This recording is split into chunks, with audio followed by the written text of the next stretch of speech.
என் இனிமையான காலை வணக்கத்தை உரித்தாக்கிக் கொண்டு, கல்விதான் ஒரு மனிதனை சிறந்தவனாக்கும். மாணவர்களே, உங்களால் அளிக்க முடியாத ஒரு செல்வம் என்றால் கல்விதான்.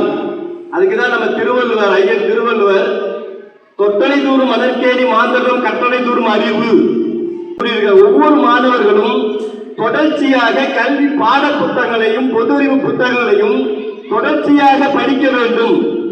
படிக்க நம்ம எப்படி ஆற்றுல மண்ணை தோண்ட தோண்ட நீர் ஊற்றாக பெருக்கெடுத்து ஓடுகிறதோ, மழை பொழிய பொழிய எப்படி மவுண்டன் மலையிலிருந்து அருவி கொட்டுகிறதோ, அதுபோல மாணவர்கள் கற்க கற்க உங்களுடைய அறிவு விசாலமாகும்.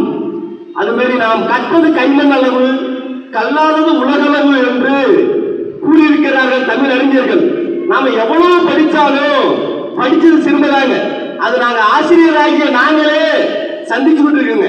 நாங்க எவ்வளவு படிச்சாலும் நிறைய தெரியாத வினாக்கள், தெரியாத சிந்தனைகள் நிறைய இருக்குங்க. அதனால மாணவர்களே, படிக்கும் பொழுது உங்களுடைய புத்தகத்தை நாம் கற்றது கைமண் அளவுதான், கடுகளவுதான், அப்படி என்று நீங்கள் முழுமையாக தொடர்ச்சியாக படித்துக் கொண்டிருக்க வேண்டும்.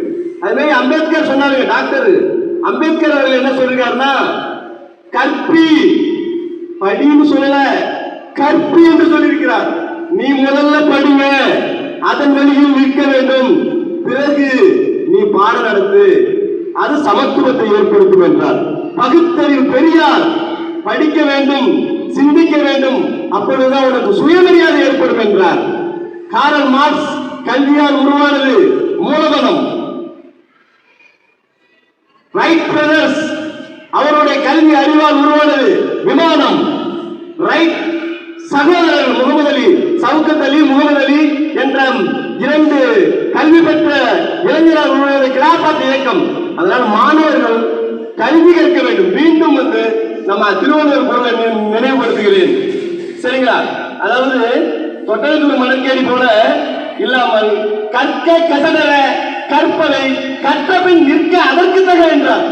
நீங்க படிக்கிற முக்கியம் இல்ல, படித்த கல்வியை பின்பற்ற வேண்டும், படித்த படிப்பை பிறருக்கு சொல்லிக் கொடுக்க வேண்டும் என்று கூறி, மாணவ சமுதாயம் தயவு செய்து உயர்ந்த சமுதாயமாக வர வேண்டும் என்றால், ஜெயப்பிரியா பள்ளி மாணவர்கள் உங்களுடைய புத்தகத்தை முழுமையாக படிங்கள், வரிவரியாக படிங்கள். உங்க புத்தகம் தான் பொக்கிஷம், புத்தகம் தான் கடவுள். வேற யாரும் கடவுள் கிடையாதுங்க. நீ படித்தால் கடவுள் இல்லை, கையெழுத்து கும்பிடலாம். ஒரு சமுதாயம் ஆசிரியர் என்ற பட்டம் கிடைக்கும், யாரும் கொடுக்க மாட்டாங்க.